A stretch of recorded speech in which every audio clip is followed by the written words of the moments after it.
Holy moly. Where do I begin? My ex called me yesterday. We spoke for almost 2 hours. So firstly, when she called off a private number, and then she said, we need to talk, I come in peace, I thought my heart was going to fall out of my chest.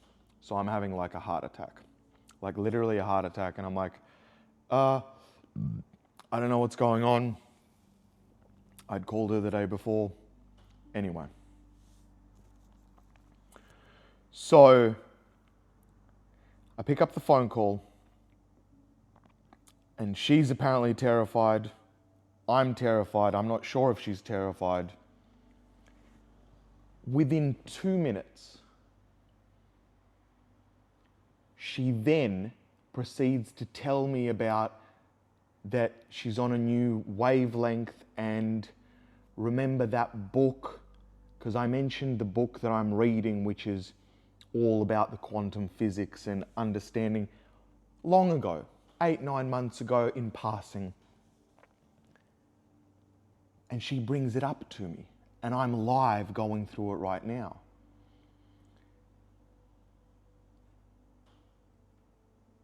So it's like the world is literally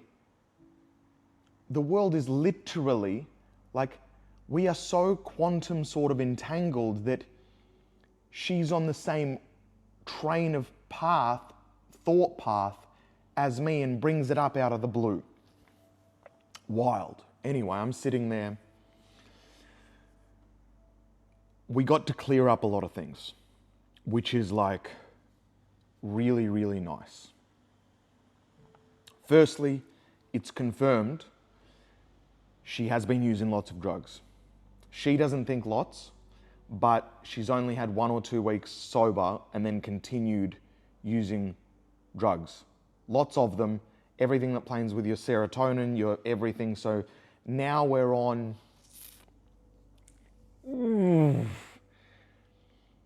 for her 7 to 9 months of copious amounts of drug use, upwards of $30,000 to $40,000 worth of, like, we're not talking little amounts, we're talking large amounts. And because I've been long ago in that scene, like I've gone through where I thought, oh, it's fine, never at the quantities that she's at.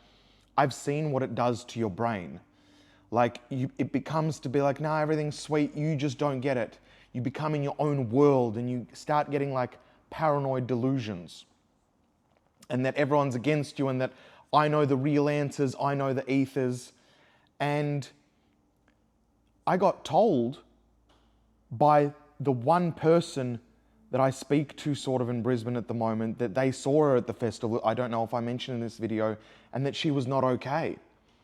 And I brought that up to her and she's like, yeah, I wasn't okay. And again, it was copious amounts of narcotics. Anyway, so we're on 7-8 months and I'm speaking to this person live. She has just come back from a festival that apparently she had a really rough time at and again did copious amounts of drugs. And it's been 2 days since she's come back. So brain is still just absolute mush because for the last 2 weeks she's been doing narcotics and then ended with a festival and then a bad time. And this is live. This is literally what's happening live with this person. And I still love and care for them. And I'm like, oh, what do I, how do I make you see it? How do I make you see it? And the thoughts that are coming out of her mouth are like, I'm all seeing, I'm all knowing. There's something, I'm actually a healer. I already know we weren't meant for each other. I was meant to heal you. Anyway, all of that comes to fruition and I'm trying to understand, like, what are you calling me about? Like, it seems a bit self-serving. Like, the cool thing is that I was like my father. Apparently she wrote me a long text, which I never got. And apparently she has been praying for him every day and she has a reminder on her phone and she reads it out. And that was really beautiful. And I did ask her to read it out. So she has been praying for my family every day, outside of the festivals and the drug use, whenever she remembers. But it's still something. So like, that made me feel like, okay, like somewhere inside, there's still, there's still a bit of you. So that's good. That's like, that made me feel good. So that made me feel really good. I cried. She didn't pick that up though. So she's going through a large journey of figuring herself out, even with substances, but it's not good. And anyway, she goes, I have to tell you something that's going to hurt. She's like, I've met somebody.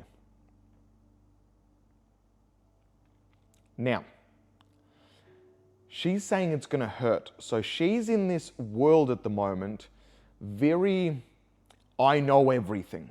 Like I know everything. And maybe that's an age thing, maybe it's a narcissism thing, maybe it's a trauma thing, but she's like, I know everything. So she's like, I know this is going to hurt. She has no idea that we're in a place that I couldn't get back together with her at all until things were until we were so perfectly compatible, like that would never be on the cards for me. She's like, I know this is going to hurt. I've met somebody and they're everything. And they're everything that you couldn't give me. Like, all right. And I just started saying stuff. I was like, well, this person, let me guess. You guys do drugs together. They take drugs. 90% of the time that you guys have been together, you've taken drugs. And, I basically read out qualities of this person that I have no idea who or what it is and what their circle is, and basically described all her friendship circle, all her dating circle, everything that they're talking about before she even said it. And then I said, I'm right, aren't I? Like everything that I'm saying is correct. But my heart was like the timeline is absolutely fucked. Like my poor heart. Like, luckily I've continued working on myself. Like genuinely working on myself, not how she's been working on herself. And I was able to, I'm able to kind of be like, okay, I understand where you're at. The timeline's screwed. 6 weeks ago, she's like, we're just on a pause. 6 weeks ago, 8 weeks ago, we're just on a pause. We're just on a pause. Love you deeply. Everything, like weeks ago. Then continues consuming copious amounts of drugs, gets in friendship circles which are like yucky, lots of narcotics. Everyone has big dreams. I'm gonna be this. I'm gonna be this. I'm gonna heal the world. I'm gonna change the world. Everyone has big visions, and then they go back to their 9-to-5 job, and then they smoke weed at night to cover their existence and think that, and tomorrow we will achieve it. And, I've been there. I can speak on it. I've been there. I've been in that place.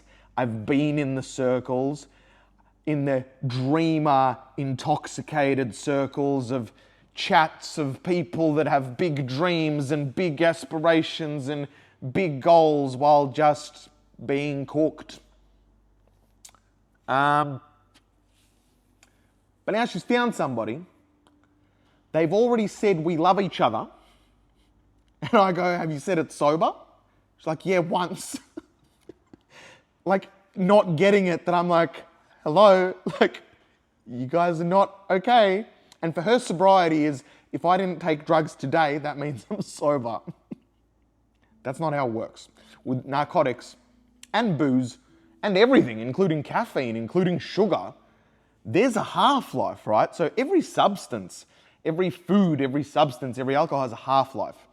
If we're talking marijuana, it's like a 2-3 day experience. If I have a joint now, Then I'll sort of in 8 hours come down, then the next day I'll be a bit groggy. Then it can sometimes be in my bloodstream, and like it can actually affect all my cells for sometimes like 5-6 days. Like that one joint is a 6-day experience where most people are like, nah, I'm sweet. Forget the copious amounts of things that she takes.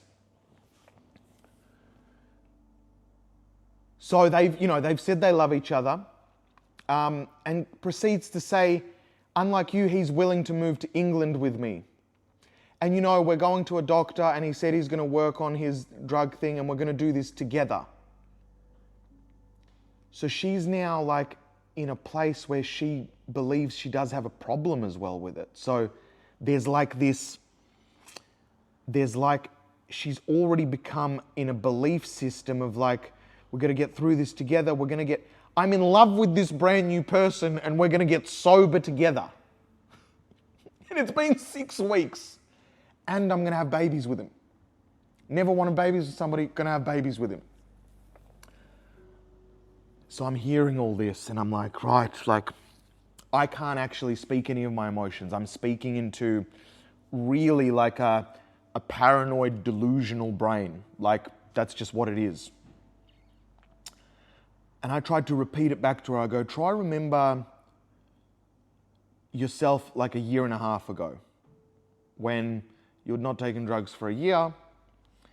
And if I told you this story, that you would be doing drugs for like 7 months and then you left your partner and then you did all the more drugs and then you fell in love with the person and now you're this and now you're in love and this is good and you now are all-seeing or almighty and you understand the quantum field and there's things going on and you're about to marry it, you would laugh as like a joke about that. Like if that ever happens, if I ever get there, like put me in a loony bin. She doesn't deserve a loony bin, but point is like, and I think she may have got it.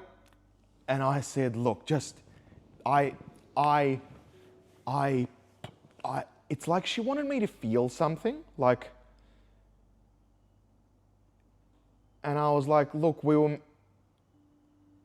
still my person, and I'm doing all the growth, and when you do all the growth, I think that's going to be the case. And she's like, I hate you, I never want to see you again, let me go, I never want to see you on a billboard again, I'll have to deal with that when I see you on a billboard, I do not want to, I don't, just like, let me go. And I was like, okay, that's my choice. I can deal with it in my way, I guess, like, and you can deal with it in your way. And I fully approve that if you need to do this and if he's great, everything's great, just do one thing. I go, have the babies, do it all, amazing. I fully support and approve. I go, one thing, stop drugs for 6 months. And I kind of got through to her, and she promised. And she said, the boundary is, don't contact me again, don't do anything. And I go, I won't as long as you don't do drugs, because then I'll save you. And then she's like, it's not your place to save me. And I was like, well, I care for you, no one else is doing it. Like no one else, no mother, no father, no one else is doing it. So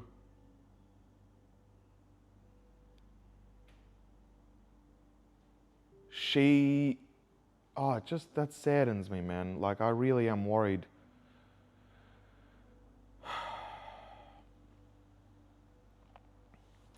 As a person that she didn't have a lot of human social interaction, and now she's in that facade, because I've been there before, in that facade of drug users, and it's like, oh, everyone's friends, but everyone's like, really, if you're doing drugs all the time, you're not mentally well. Like, you're not mentally well, you're dealing with some shit. And we joked about it, and I said, don't fall in. I saw it like a year and a half ago. I was like, don't become that person. And she's like, I would never. But it looks like her brain switched on, and she's like, I'm going to go back to England, and I'm going to go away from all this stuff. Okay, good. Committed to not doing drugs for 6 months, cool. And then she goes, you know. And I go, what do you mean you know?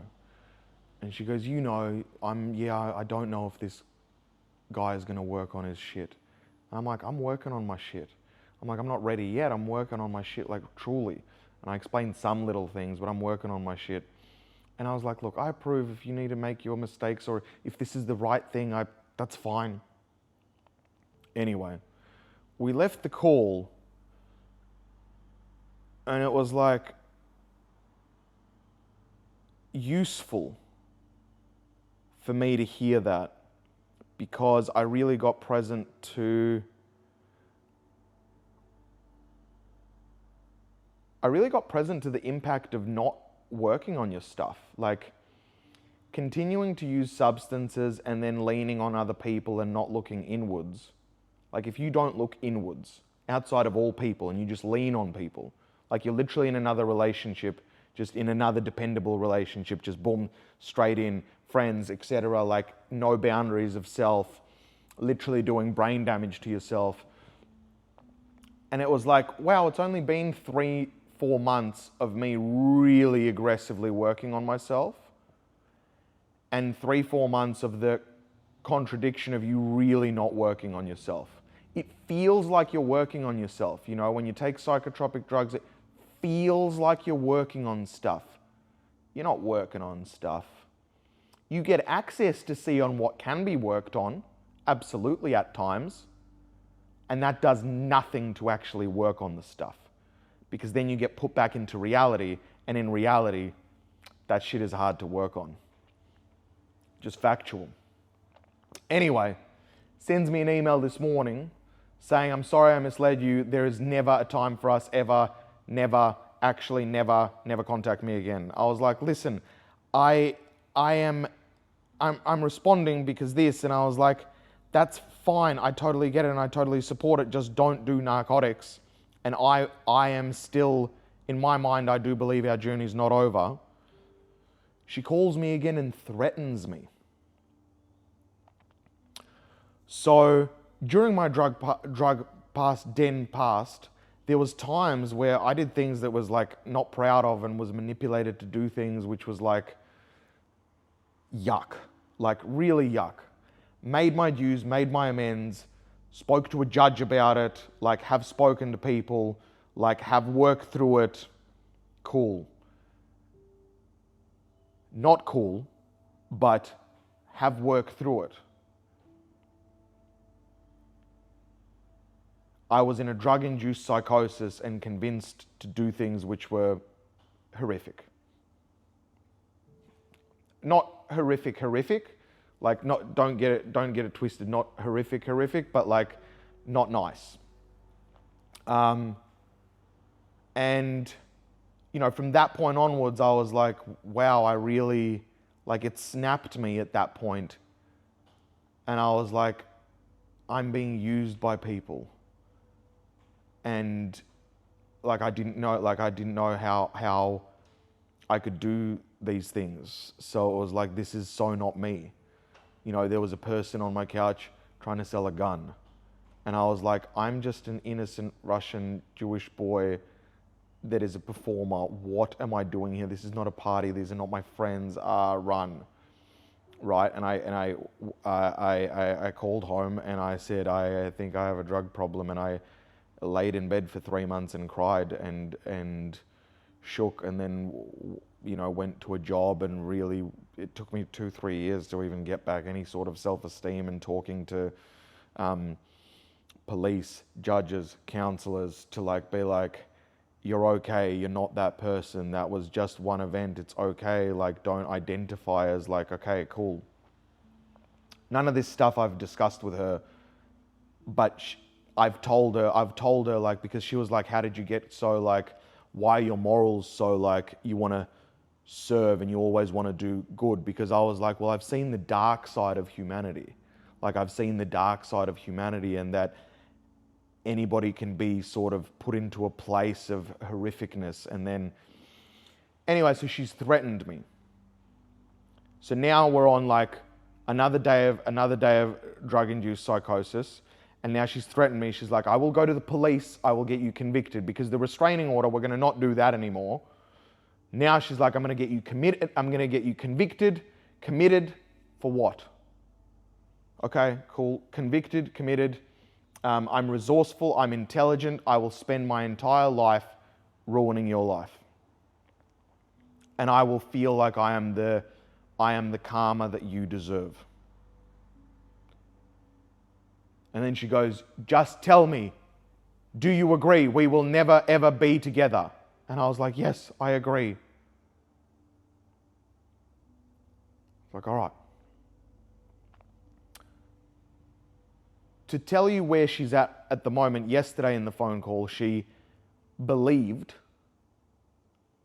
that literally a fat burner that I take, or that I took, she believes, Andrew, do you take meth every day?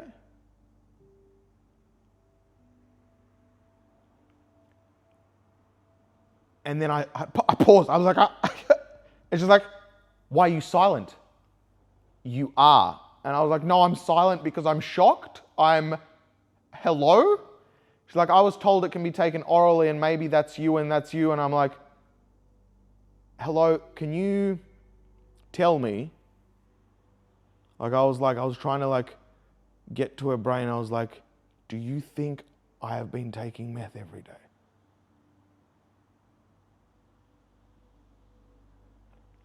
Actively don't want to do drugs, actively do 3 hours of exercise a day, run businesses, etc.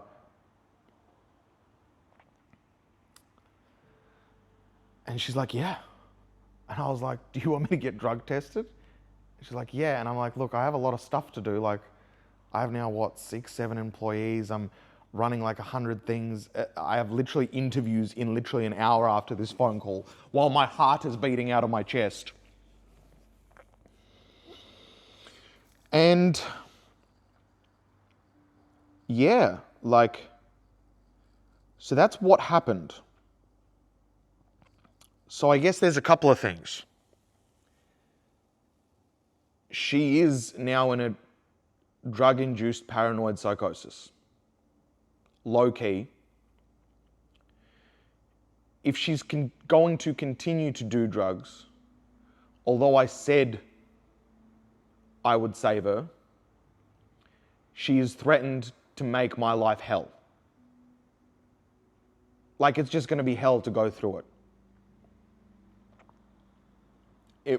It will take up a lot of time, it'll take up a lot of energy, nothing will come from it, just like the restraining order, but it will take a lot of energy.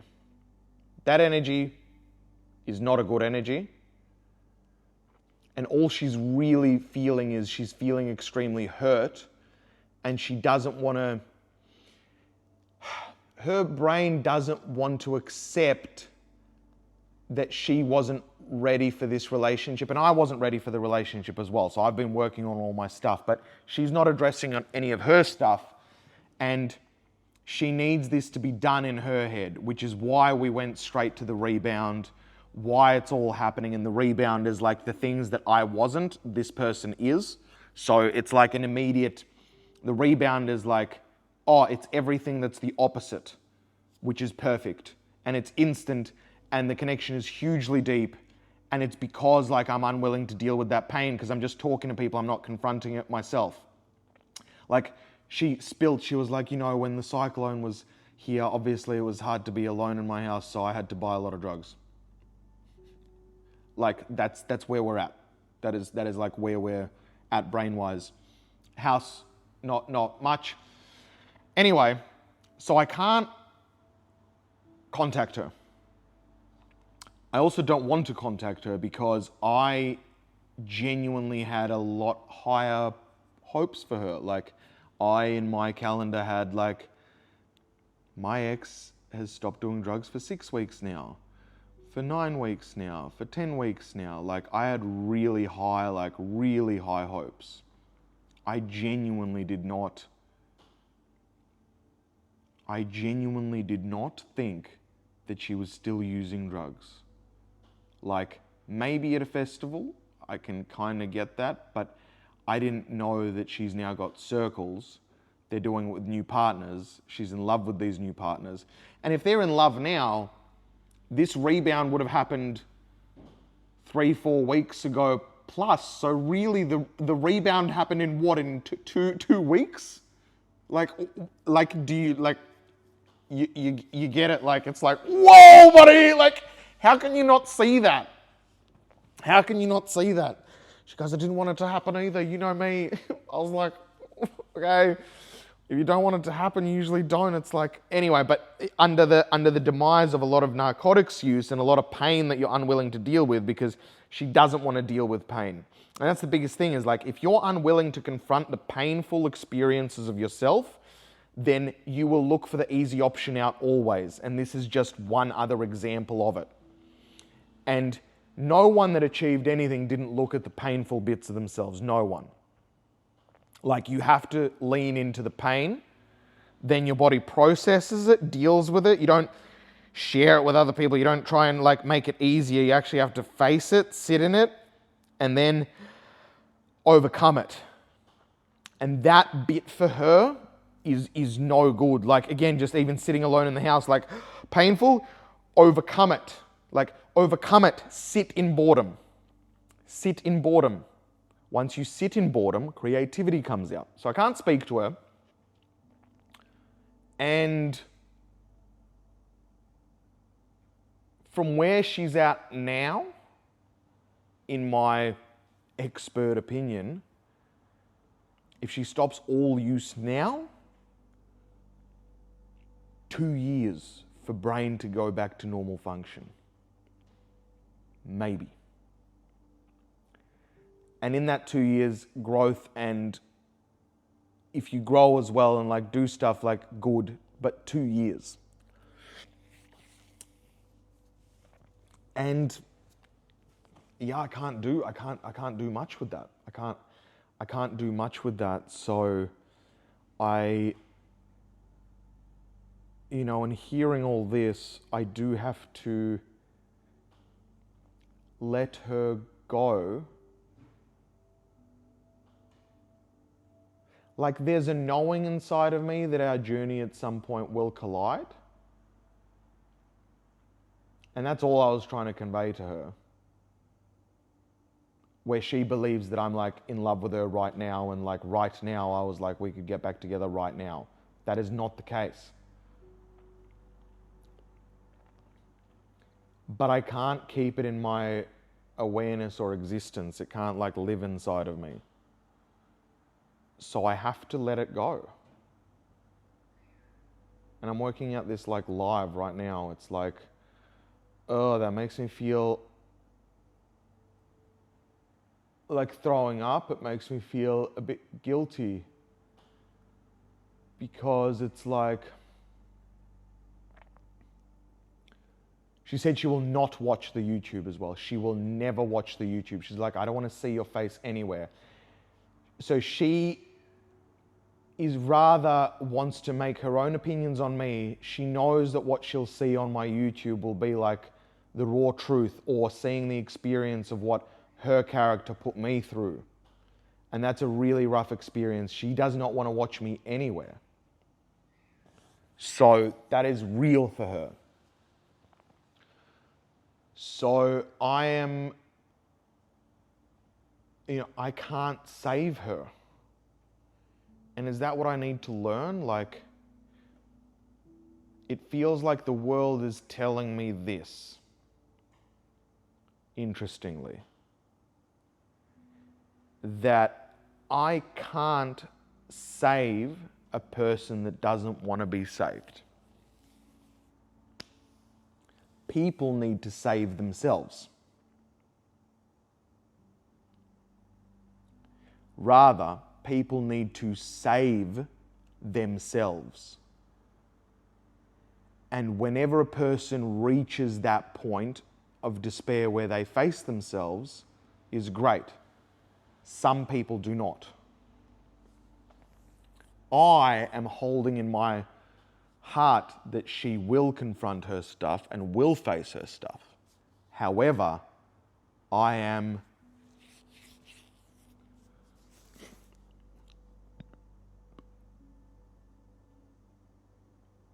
scared that she won't.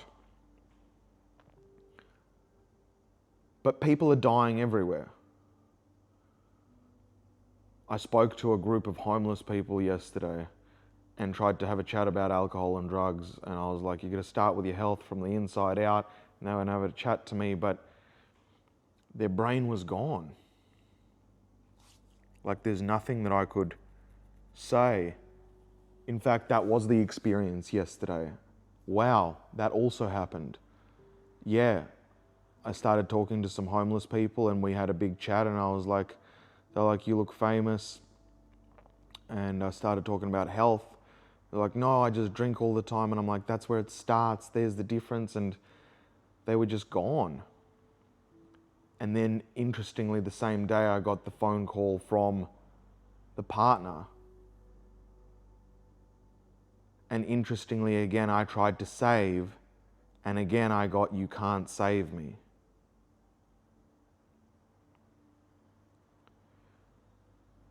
So really, the message that's being given to me is that I can't save anybody. What I can do is I can inspire through challenging myself and my own actions for other people to be able to, when they're ready, to peer in and then be like, this person's really challenging themselves. Maybe I can challenge myself. But that has to come from an individual's choice. And it's not something that I can put on a person.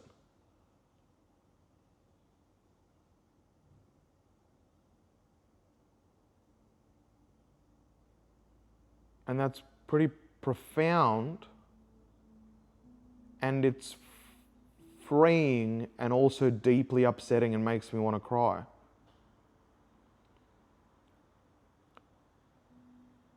But it has been the topic of this week. You cannot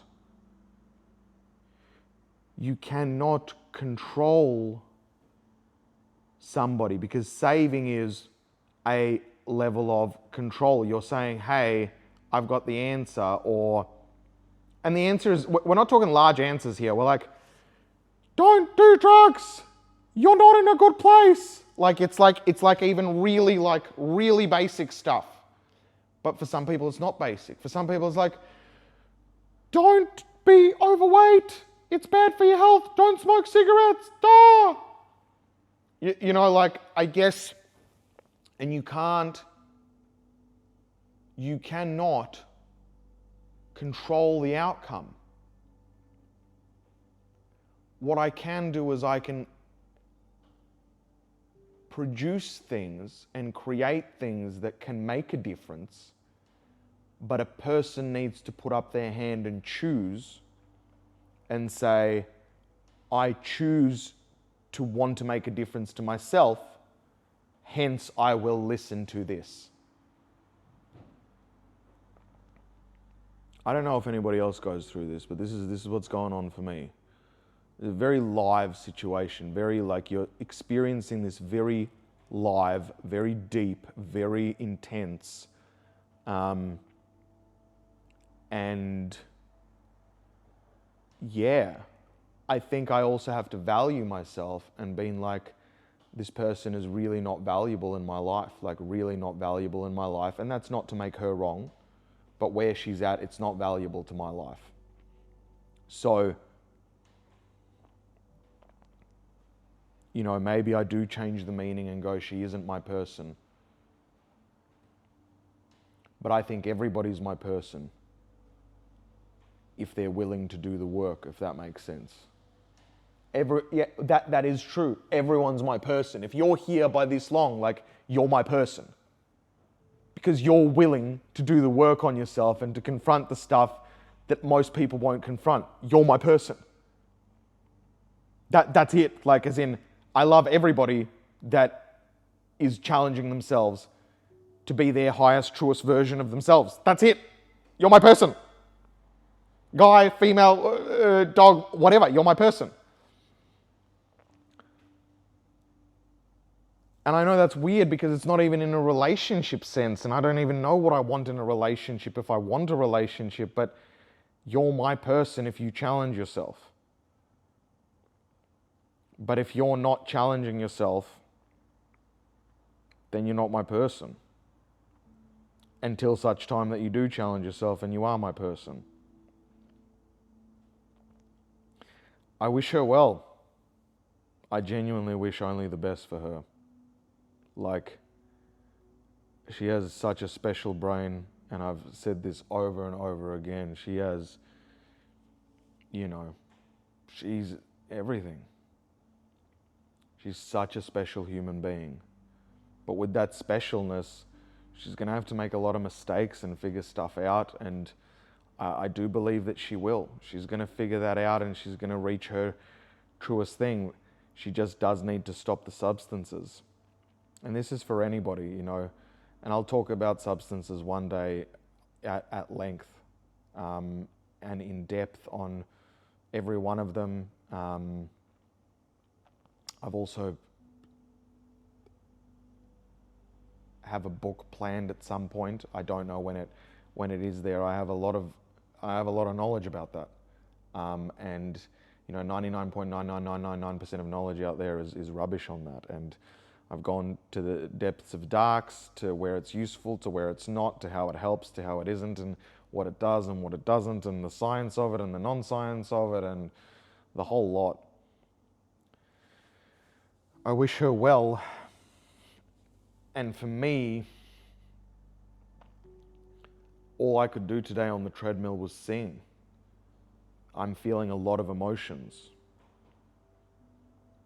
because I should be really hurt. Like, again, I'm being treated poorly, but maybe I'm not. She's just stating her wishes.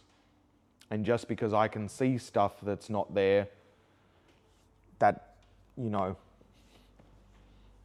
there. But then that brings up the question, like, how much of this is just an age thing? Like, the massive age gap is a massive age gap. And because of that massive age gap, is she, like, does she just need to work it out? She just needs to be older.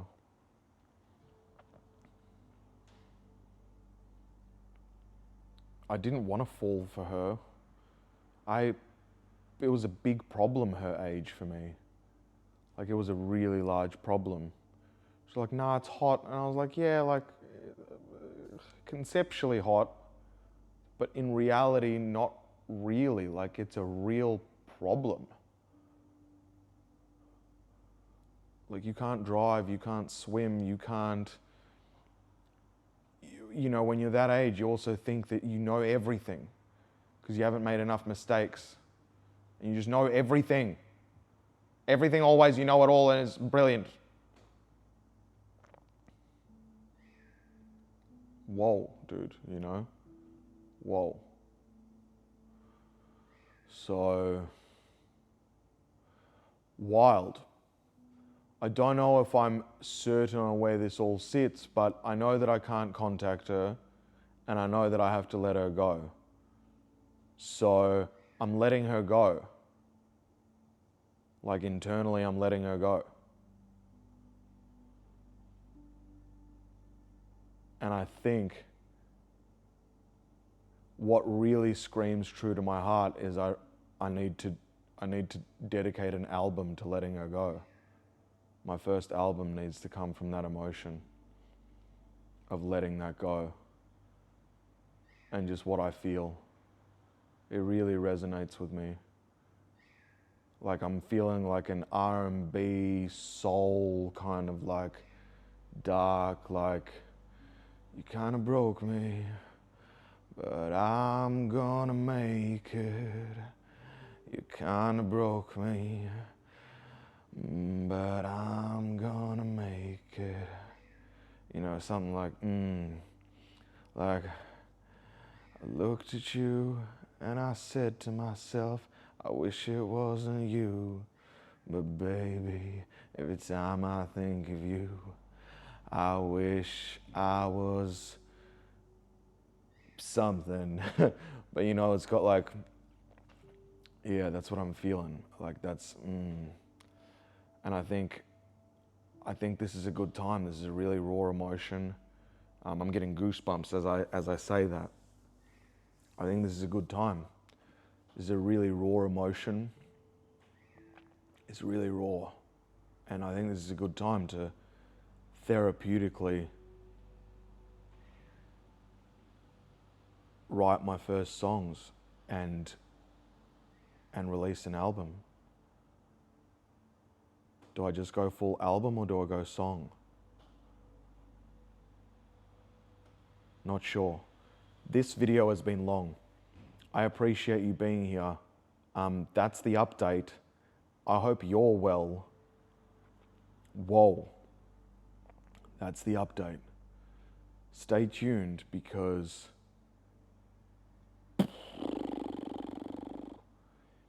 we are in ascension stats. The universe is, without being hippie about it, but with being hippie about it, something's going on and I'm getting a lot of different messages, and it's important for me to hear all these, and the world is working with me, so I just have to keep moving forward and lead with my heart and just continue with my soul and my heart and just trust that already has it all figured out and just move through it. I love you if you're here this far in. You are my person. Have the best day ever. Like the best day ever. Whatever you do, just have a magical evening, night, breakfast, morning, whatever. Just look outside and pay attention to the magical moments. You're breathing, you're alive. Life is so interesting. I love you.